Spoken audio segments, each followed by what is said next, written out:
Okay, well, welcome to Behind the Scenes of Policymaking, Science, Influence, and How Change Really Happens. Again, my name is Tapring Paquato, NSPN, National Science Policy Network CEO, and we are on session 4, and we have a great guest today with us. A little recap of our training sessions. We started out reviewing the tactics, the practical mechanisms of how policy really gets done behind the scenes. There's the in front of the scenes, what's televised, the testimony, the questions from the committee members, even the one-on-one Hill days or Capitol visits.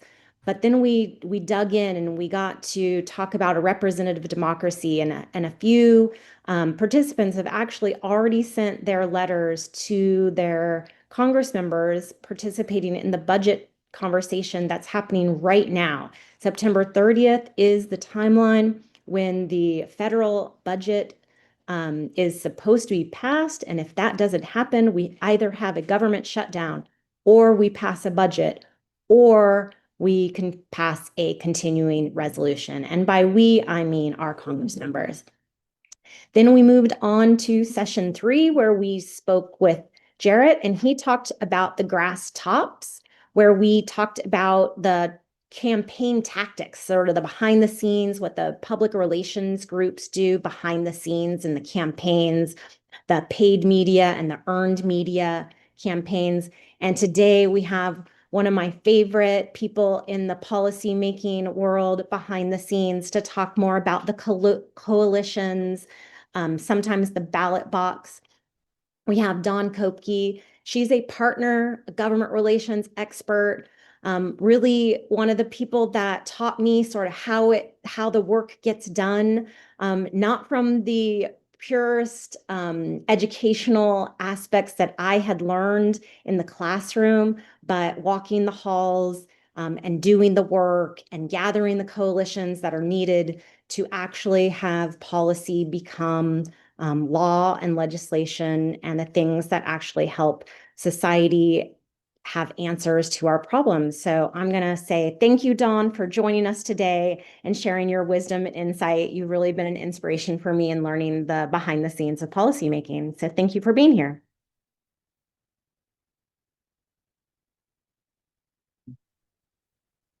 Great. Well, I can share my screen to get started if that's workable. Please.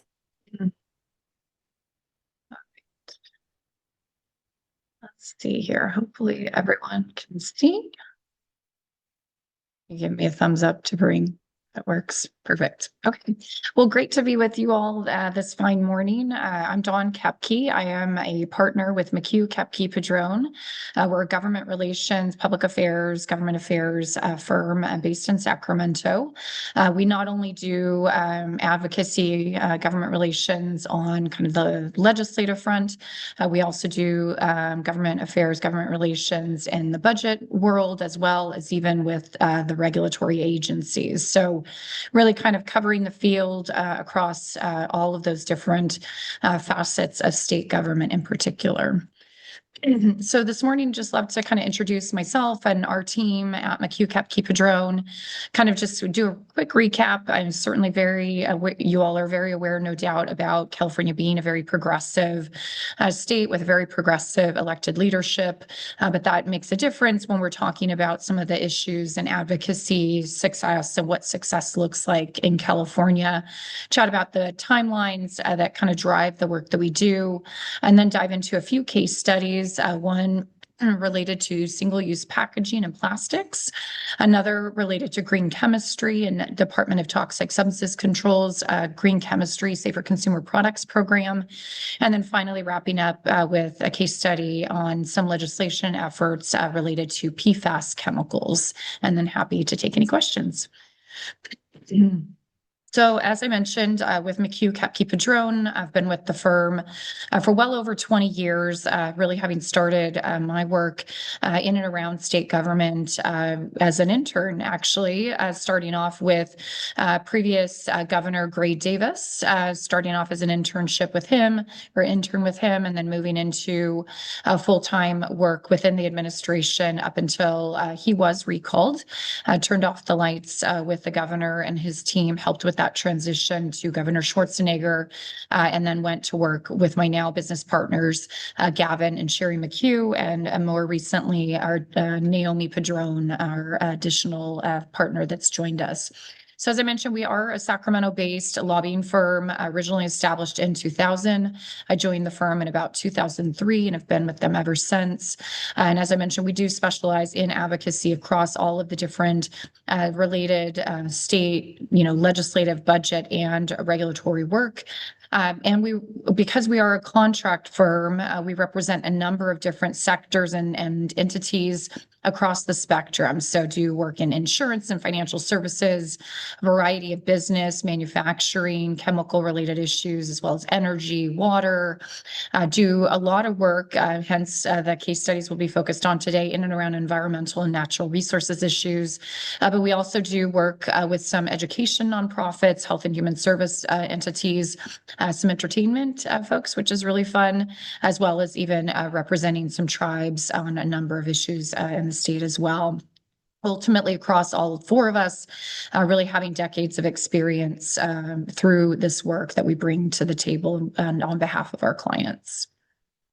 So as you know, California is a very progressive state on all fronts. Interestingly enough, we've seen a bit of a shift just since the last election cycle. Certainly, our Governor Gavin Newsom, very progressive overall, and certainly has been very busy, not only here in the state on any number of different issues, climate and beyond, but certainly shifting a good deal of his focus now, it seems, to more of a national stage, and certainly really kind of leading the charge here among the states, we would argue, related to some of the dynamics at the federal level that are having an impact on state budget issues here in California, various priorities that the state has across any number of policy and political issues as well.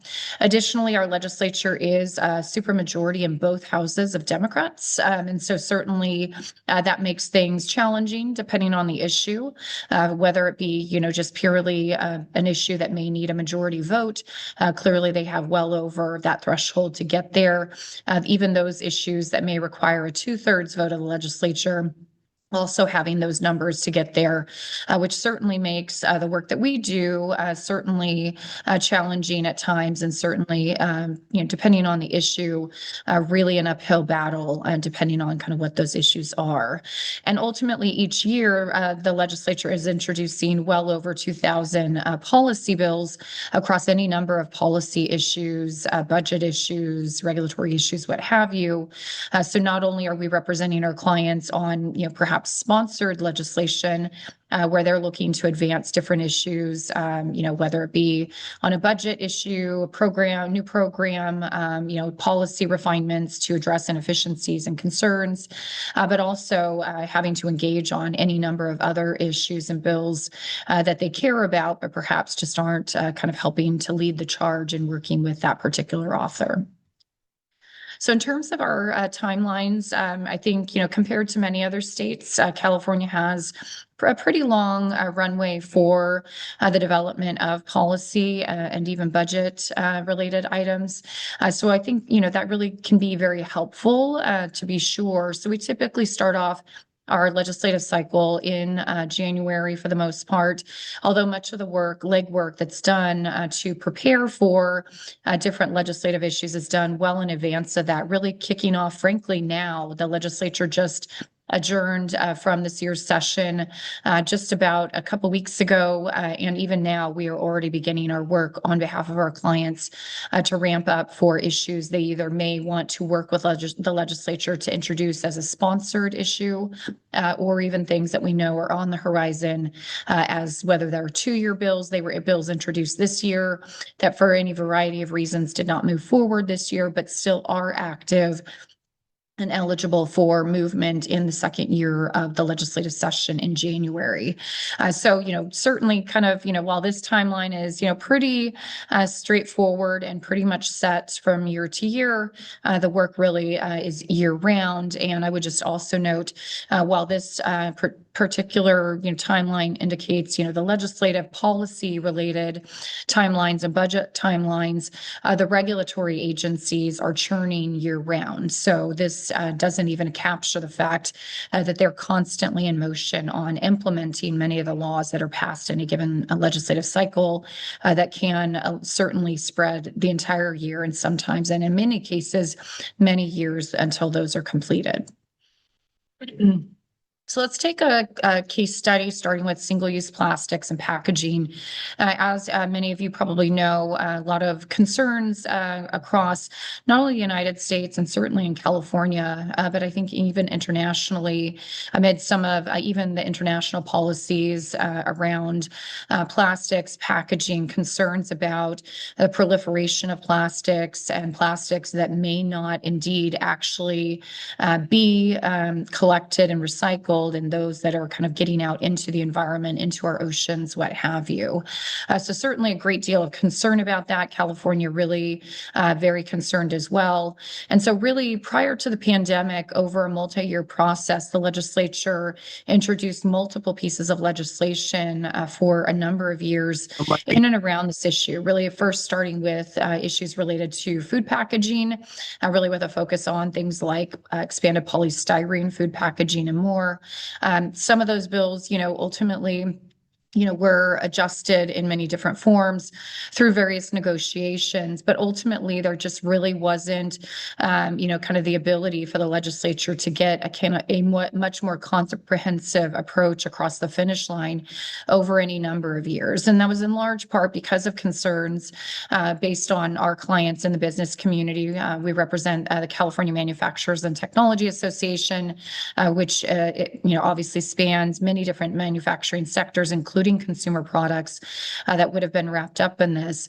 But importantly, these conversations really were focused on the broadest universe of possible of plastics and packaging. So not only just your consumer-facing packaging and plastics that you find in Target on the shelf or Safeway, but everything really kind of in commerce as a whole. So even plastics and packaging that are even in process and in use in markets, even between businesses, restaurants, and beyond. So very significant conversation, and certainly those conversations really ultimately leading to very significant impacts and kind of work for the business community to undertake to kind of meet some of the goals and objectives.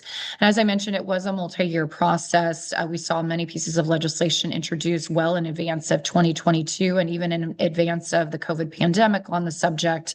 And each of those times, we, as a business community, were able to hold those bills from advancing over any number of concerns related to workability, costs, as well as just general concerns about impacts for the manufacturing sector and just, kind of general product issues here in California.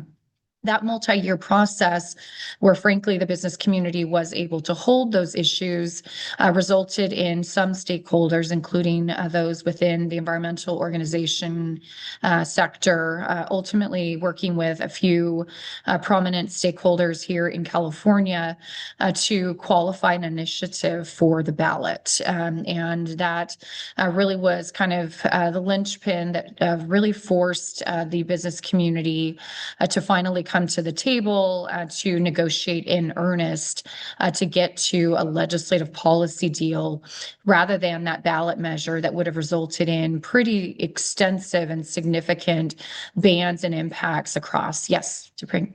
Can you explain what you mean by a ballot initiative? Can you explain that more? Because that's really in the weeds behind the scenes. Sure. So what we've seen over the last few decades is that, as the legislature grapples with big policy issues, there are always challenges in a given year. This particular legislative cycle that we just wrapped up this year, obviously a lot of concerns around affordability for Californians. So things and issues like that ultimately coming to the forefront that make it more difficult to pass, these kind of big, lofty, goals, objectives, policies that many legislators are really interested in pursuing.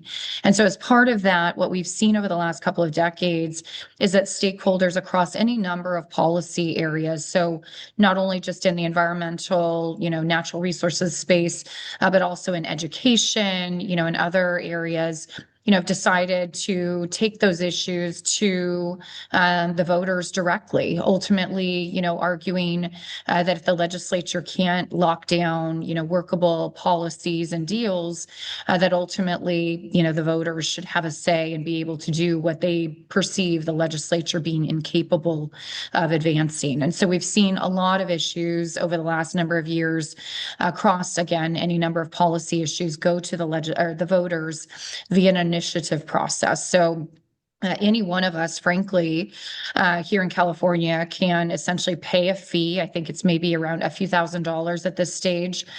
Prior to that, actually, it was, I think, a couple $100s. So really easy to at least kind of pass that first threshold.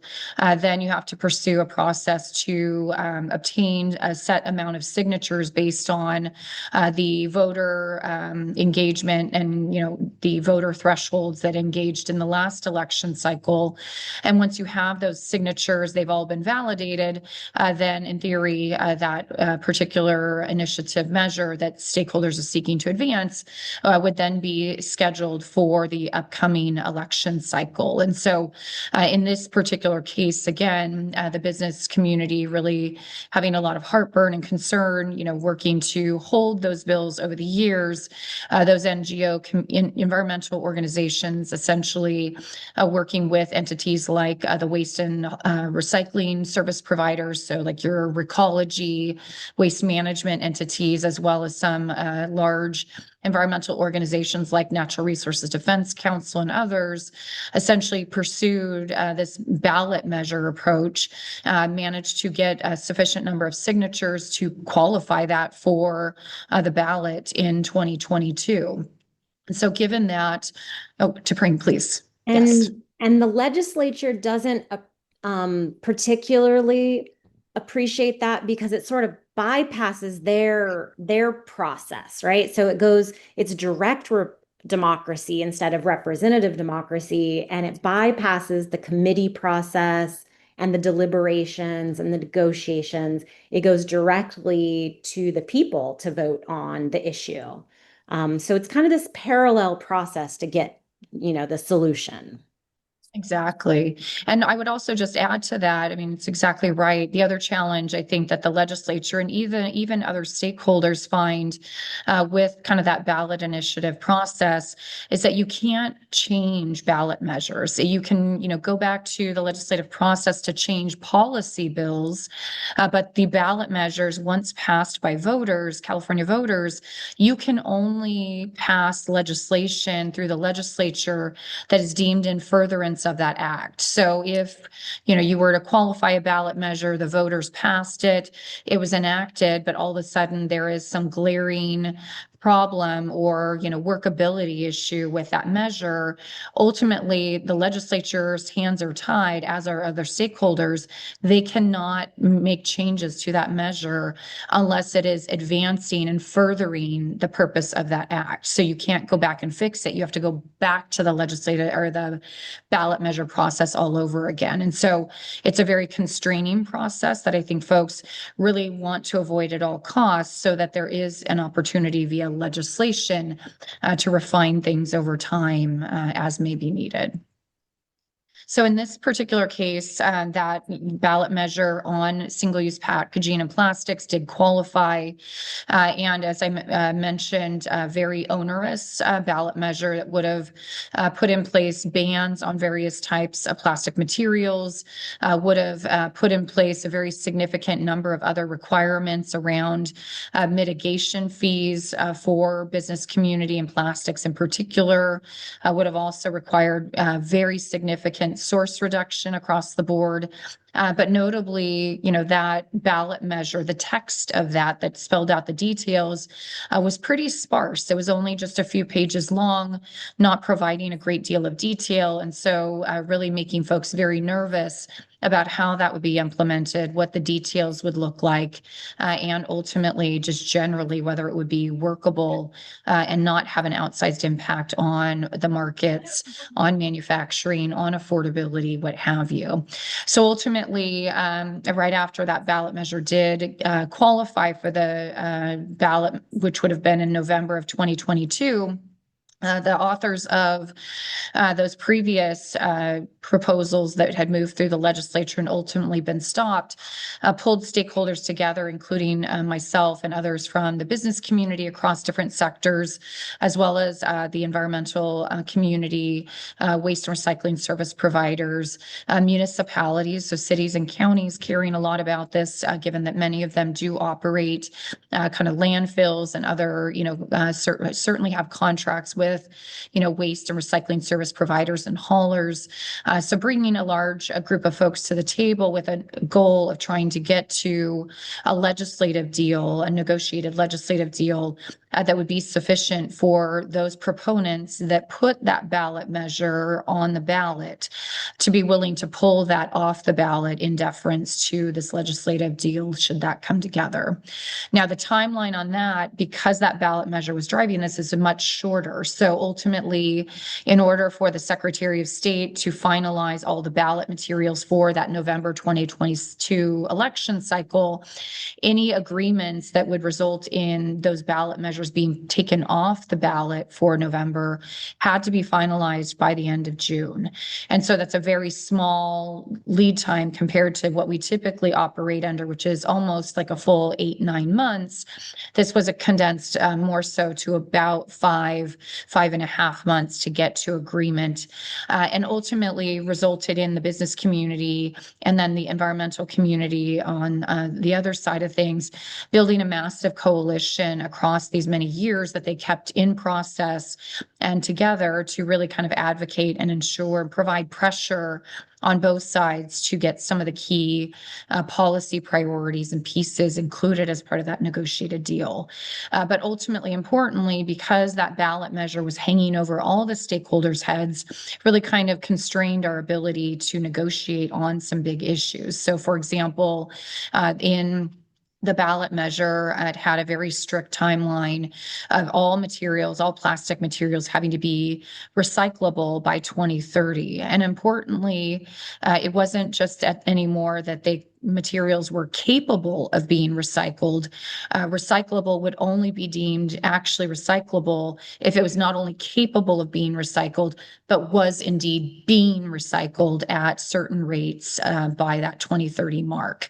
And so that timeline really stuck. While we did fortunately get a 2-year reprieve, and ultimately the final deal was set for 2032 by the kind of drop date where things ultimately would be reevaluated and potentially taken off the market.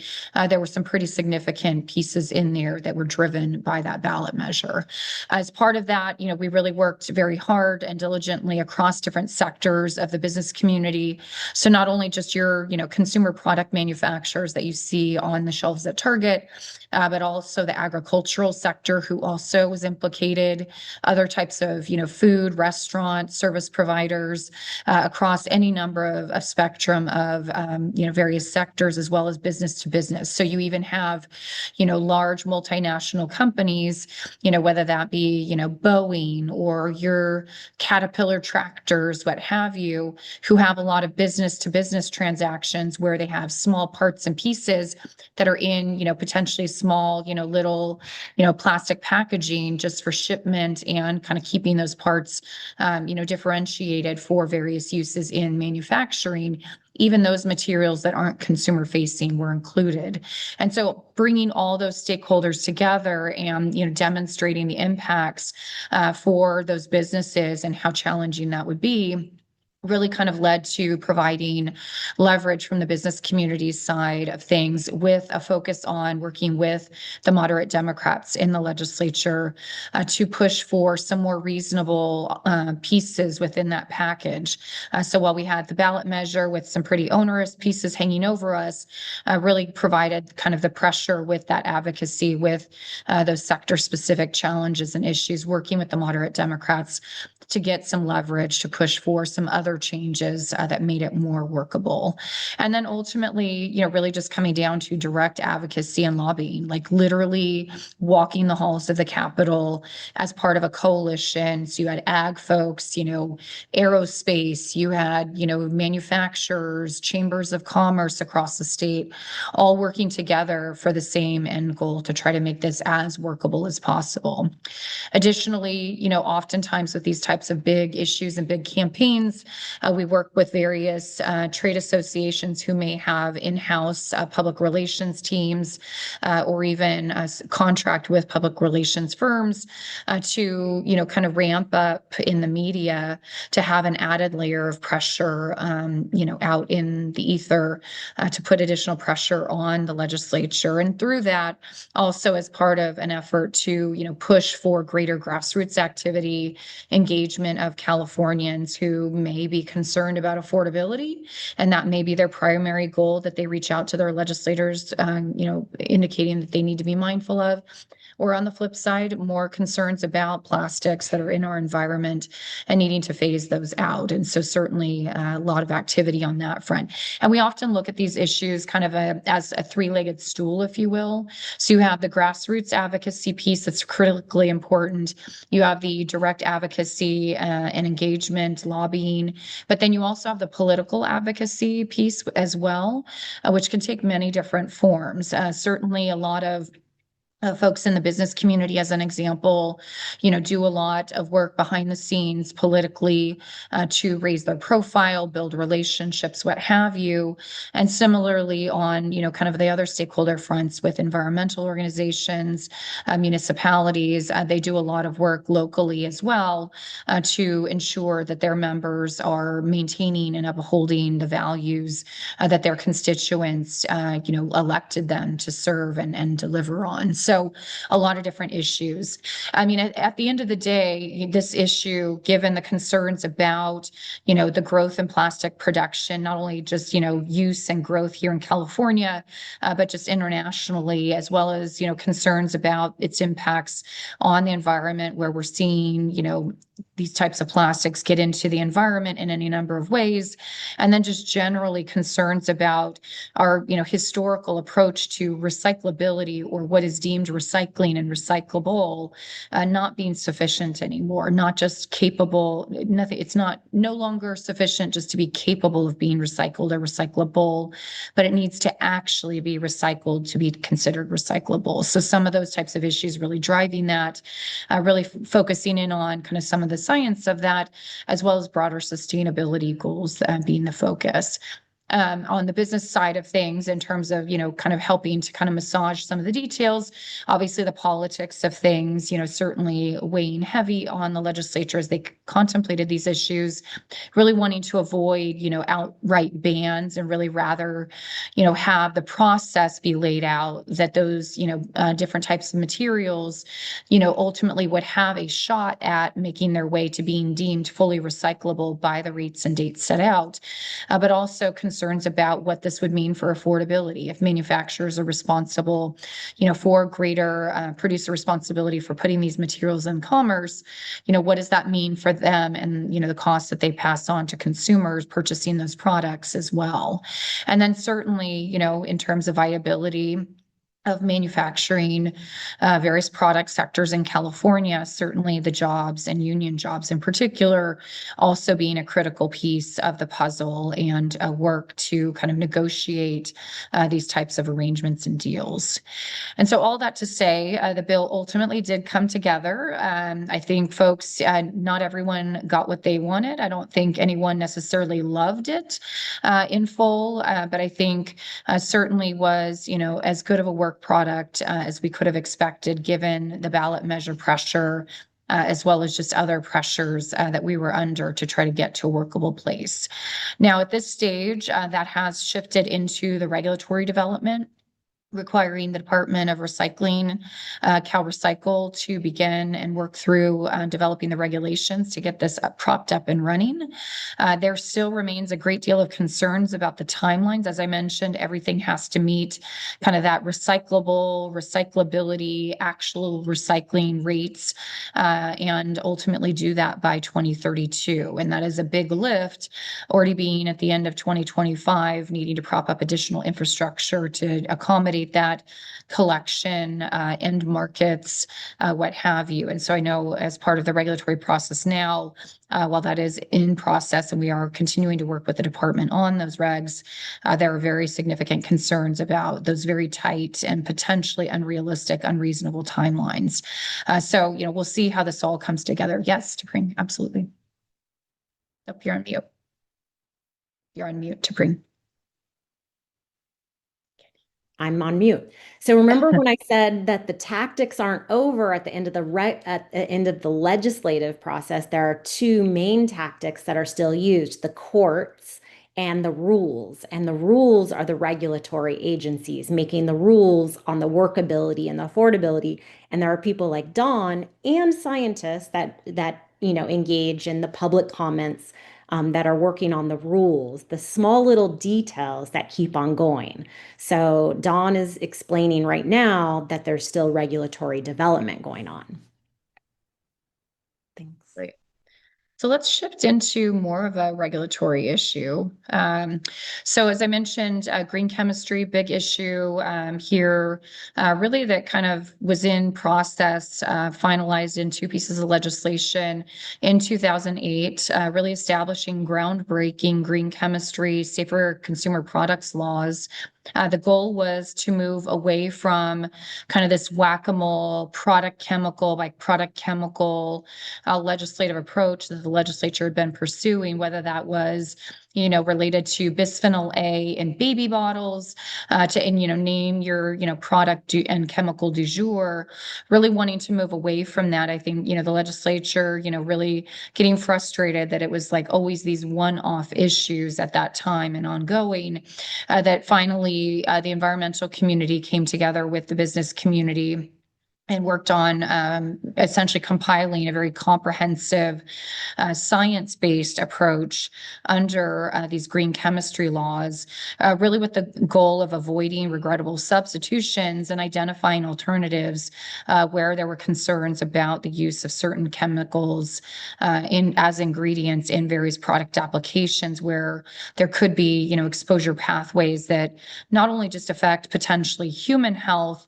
but even environmental health, what have you. And so that legislation had come together.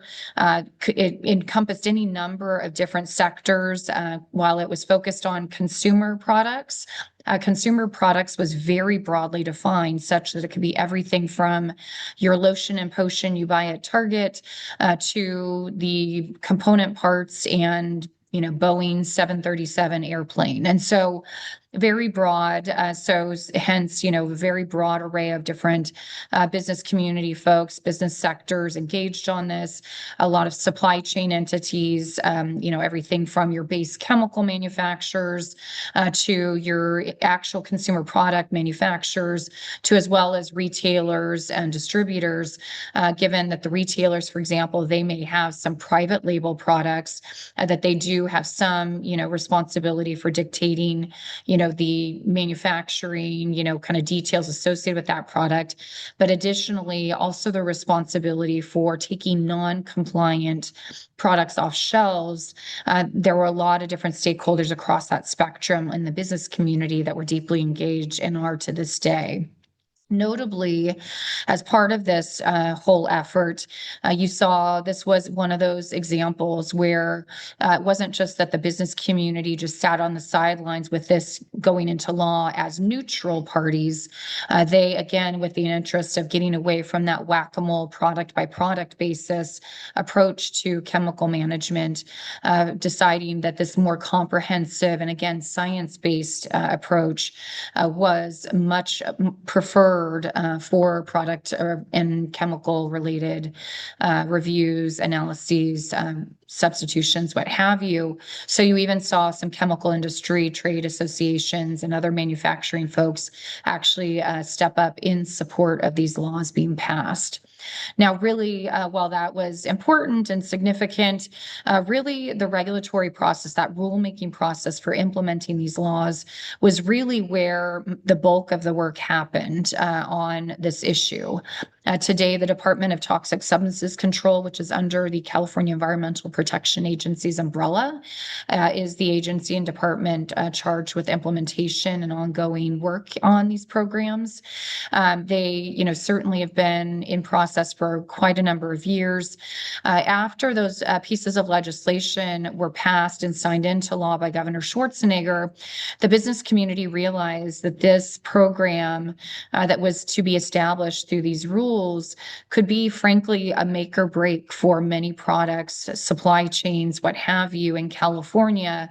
And, while there was an appreciation for getting away from that product and chemical by product and chemical approach, they also understood that this could have, pretty significant impacts on product applications, chemical applications, supply chains.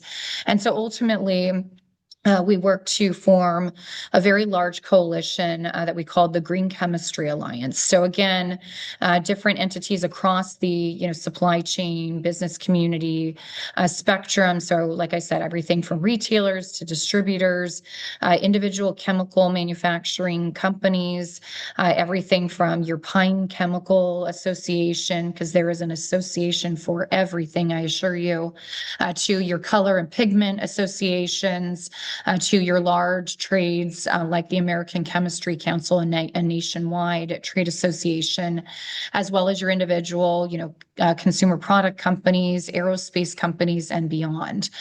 So it was a very large coalition that we pulled together, really with the goal of helping to ensure that the business community as a whole was on the same page in terms of, the recommendations, guidance, details, information we'd be providing to the department as they put together those rules.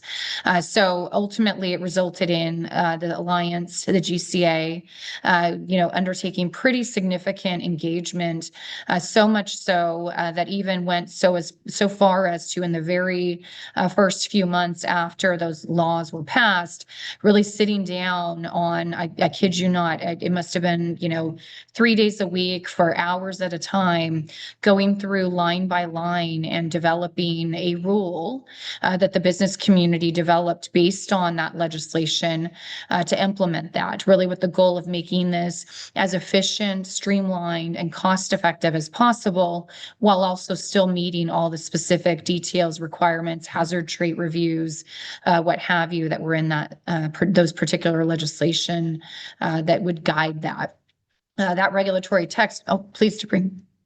Can you give a sense of how many groups, how many individuals were part of the Green Chemistry Alliance? It was, well, Over individuals. the, Yeah. yeah, I mean, how many of you met? How many of you talked? I think there were hundreds. Yes, yes. So definitely, I would argue if we're talking individual head counts, definitely like 1,000 or more. Because obviously, even within companies and trade associations, you have a lot of different eyes and engagement, because you not only just have, your government affairs person that kind of is helping spearhead, pulling together all the feedback to feed into the process, but then you have, their attorneys, their, chemists and toxicologists that are working on, product development and, formulations, what have you. And so when you think about each of those individual companies that were participating, which in many cases we actually don't often see where the companies themselves as individual companies are really engaged. Oftentimes they defer to their trade associations. But in this particular situation and these particular laws, because the responsibility came down to individual product and chemical combinations for individual companies, they knew that they had to be at the table and engaged from the very start. And so what I will tell you too, in terms of this process along the line of your question to bring. So the regulations, the regulatory development lasted almost 10 years, largely because there was so much back and forth. This was a groundbreaking program that no one had done anything like this in the United States. And while you did have, other kind of similar types of, chemical management frameworks like REACH in the EU and other states that had even done some similar things. California's laws were groundbreaking in their breadth of, various, hazard traits and steps that had to be undertaken as part of this, analysis of avoiding, regrettable substitutes, demonstrating that you weren't trading, one, hazard and, effect for another, and basically outlining and detailing that. So it was so detailed that process to develop the rules to implement this was an almost 10-year process.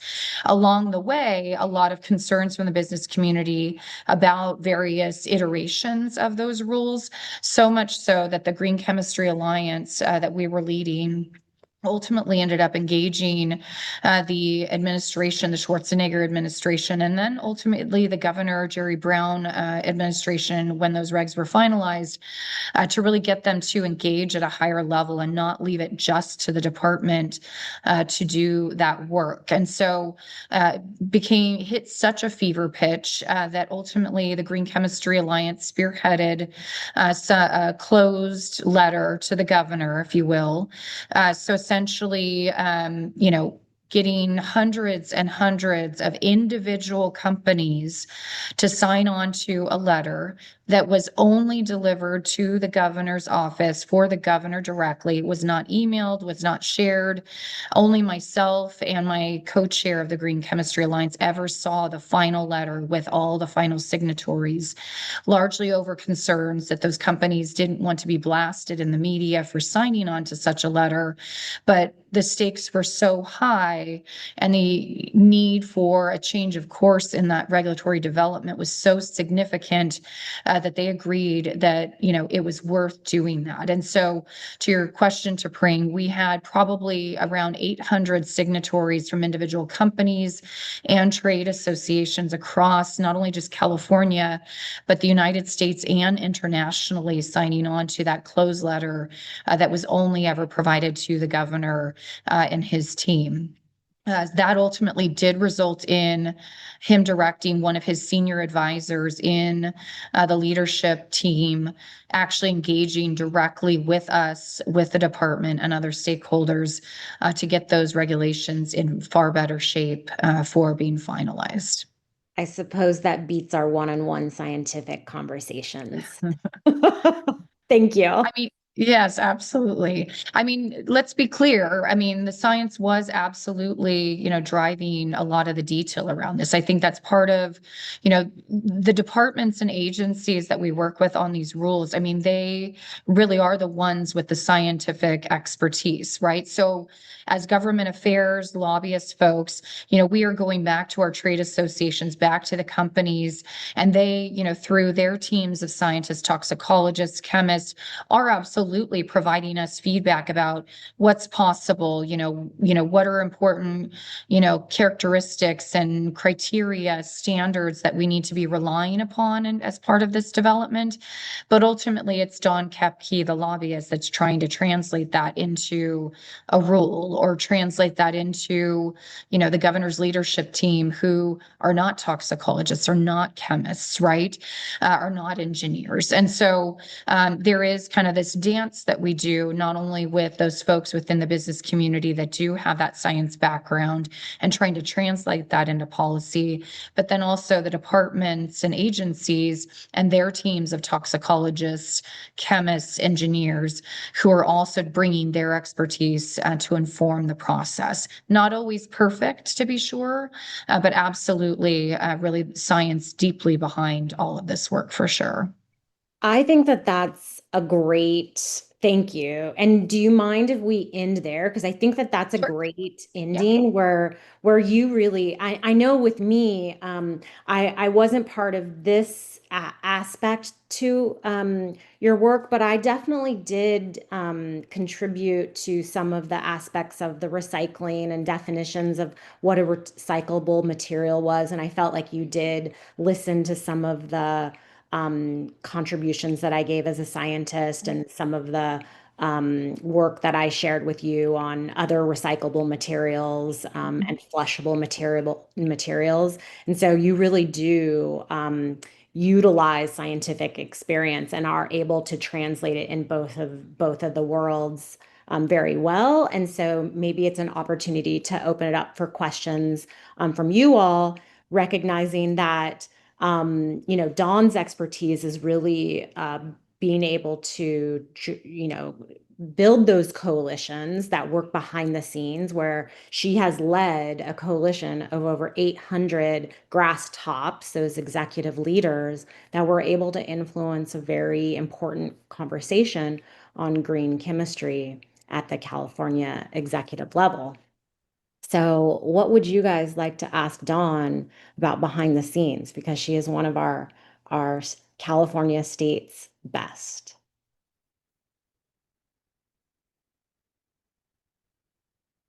I feel like Monique came off mute. Yes, I do. I have a question. I think I thank you, Don, for the presentation. I couldn't get it out of my head about all the changes in policies, and I understand. I'm just going to touch on USDA real quick about their reporting, but what's important to us as a country is the inspecting of commodities and products coming from other countries with bringing in bugs and animals and different measures of soil. Is that something that also the USDA is considering, not dismantling, but minimizing that department as well?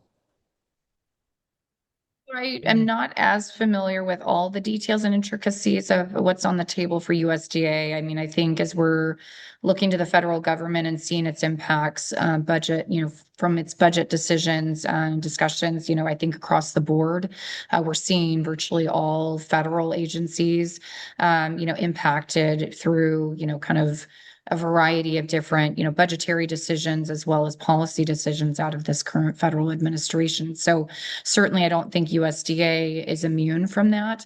Obviously, I think, probably better situated perhaps, given, your comments about concerns about, pests and other contamination, whether it be, other, organisms, what have you. Obviously, I think, this federal administration is probably more apt to protect that in order to protect, kind of our commodities, what have you, in California. So I think, that probably is less likely to be, gutted from a funding and staffing perspective. But, for California's purposes, certainly ongoing commitment here, irrespective of the federal administration and their approach to these things to ensure, the safety of our food supply, kind of our, agricultural sectors here, whether that be, in wine country for, our very vibrant, wine sector, much less our agricultural sector, throughout California, that really kind of sets California apart from many other states in the country. And so we do know that that is an ongoing priority at the California Department of Food and Ag to maintain all they can. Obviously, they do rely on some federal funding to kind of help with our implementation here. So it is something that I know the Newsom administration and Department of Finance are watching very closely. Thank you. Other questions? I'm going to ask a question that you guys don't know to ask. Okay. So there are a lot of receptions, aka parties, that lobbyists or government relations get to go to.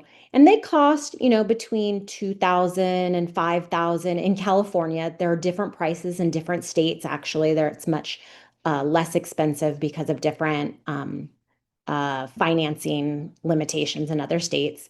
But why are those events important to go to?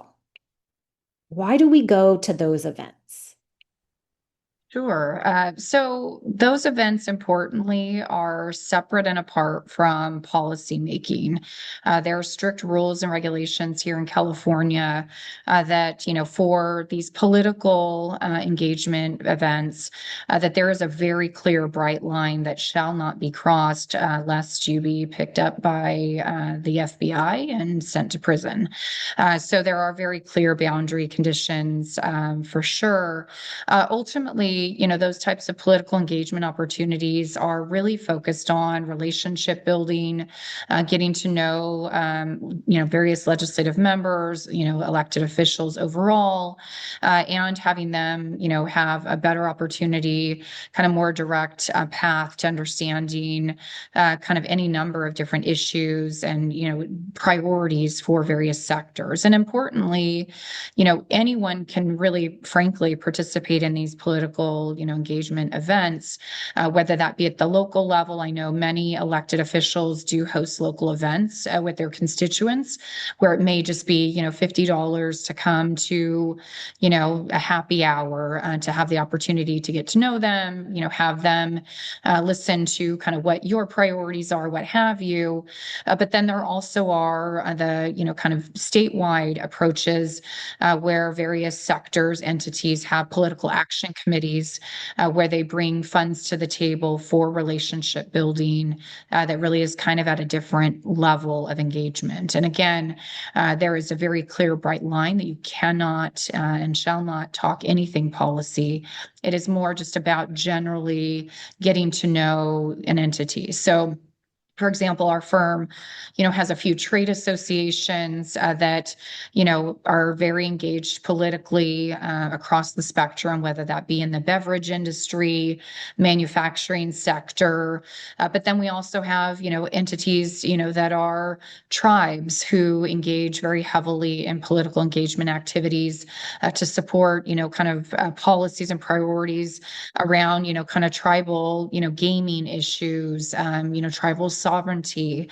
You also have other entities, like hospital associations, over concerns about the challenges, just broadly that hospitals face, in terms of, helping support, those who may be underinsured or not insured at all, some of those types of challenges, and bringing that awareness broadly to, those legislators and being able to do so in a different way. So I think, hopefully that kind of helps give some insight into that. But I just really, want to be clear that there is a very bright line that you're not going to these events. I'm not going there and saying, I really think you should oppose, XB, 2,500. That is absolutely not an option, and a very clear line against that. Yeah, I wanted to hear it from you that there is really a very strict line between how money is used in those receptions, and it's not like that. Absolutely not. I've never had that experience in all of my years of going to those. It's actually almost like a legislative conference. It's really quite exciting. I go to mostly the life sciences and the medical association ones. So Irene asks, it's super insightful. Thank you. She works at a science policy organization called Federation of American Scientists, one of my organization, National Science Policy or Network's close partners. And they have subject matter experts that often provide advice, policy analysis, and do some advocacy. And given how many actors are involved in the process and how lengthy the timeline is, do you have any suggestions on how science policy organizations like ours can be most effective in pushing things forward? It's a great question. Yeah, I mean, I will say, I think, it's always valued to have science policy organizations coming to the table on these policy issues. I know that's something that is very much valued by legislators and their staff who are authoring these issues. However, they may not always know, who has the expertise on any particular policy area or issue that they're pursuing. I think it is helpful, frankly, for, the organizations that you all work within or kind of work alongside to do what you can to raise awareness of that. I think to the extent that there is, even just a little bit of advocacy or just even just education, having, the opportunity to do like a Zoom like this with, perhaps, members of the legislature or a caucus within the legislature to raise awareness, to let them know kind of what priorities your organization is focused on, whether that be, on chemical management, product issues, water quality, any number of issues, health sciences, is just raising that awareness about kind of what your organization is focused on so that, the legislature, committee consultants know who to reach out to. And I would say if you ever hear of legislation or see something, that you do find interesting and may have expertise to bring to the table, always a good idea just to reach out to whether it's one of the trade associations that can easily be found online, just to kind of flag that for them and be a resource, or even if you have relationships with environmental organizations to bring that to bear.